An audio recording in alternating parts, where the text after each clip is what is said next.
Hello guys, pag-usapan lang natin si Catherine Bernardo at Mami Min Bernardo. Ayon kasi sa bali-balita, trending nanay ni Catherine Bernardo nitong weekend na hello, wala lang ito, miss lang kita, hehehe. Yan kasi ang update ng bali-balita sa atin patungkol umano kay Mami Min Bernardo na nami-miss na raw kasi si Catherine Bernardo. Papaano nga naman kasi?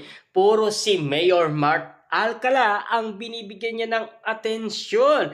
At ayon pa sa karagdagang balibalita, trending agad ang simpleng TikTok post ng nanay ni Catherine Bernardo nitong weekend na hello, wala lang ito, miss lang kita, hehehe. Wala na kasing nangungulit nagtitext and call sa akin even in the middle of the night.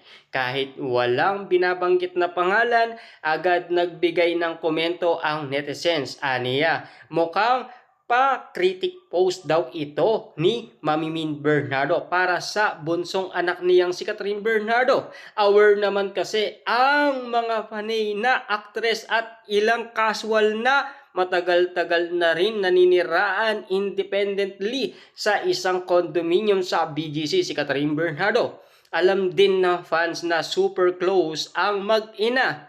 Kwento nga ni Tita Min, almost every night bago matulog ay palagi niyang kakwentuhan o kachat ang bunsong anak.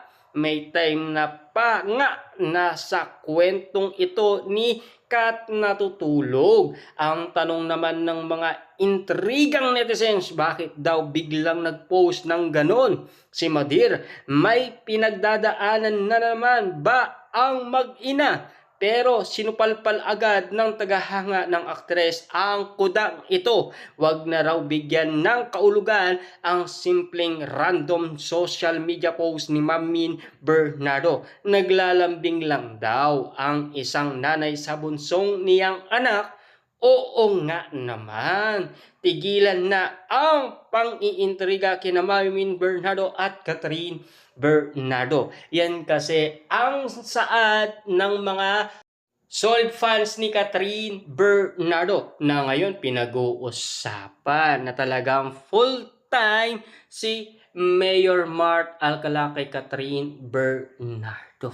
Diba? Kitang-kita nyo naman na napapag-usapan ng karamihan dahil ginagawa nga naman kasing pulutan ang pagiging tambay sa social media. Lalong-lalo na kasi si Catherine Bernardo ay napapag-usapan at Mayor Mart Alcala na spotted nga naman kasing madalas sa mall. Lalong-lalo na nagsya-shopping at ang sinasabi ng karamihan, inggit na daw si Catherine Bernardo kay Daniel Padilla at Kyla Estrada dahil lagi nga naman kasing spotted na lumalabas.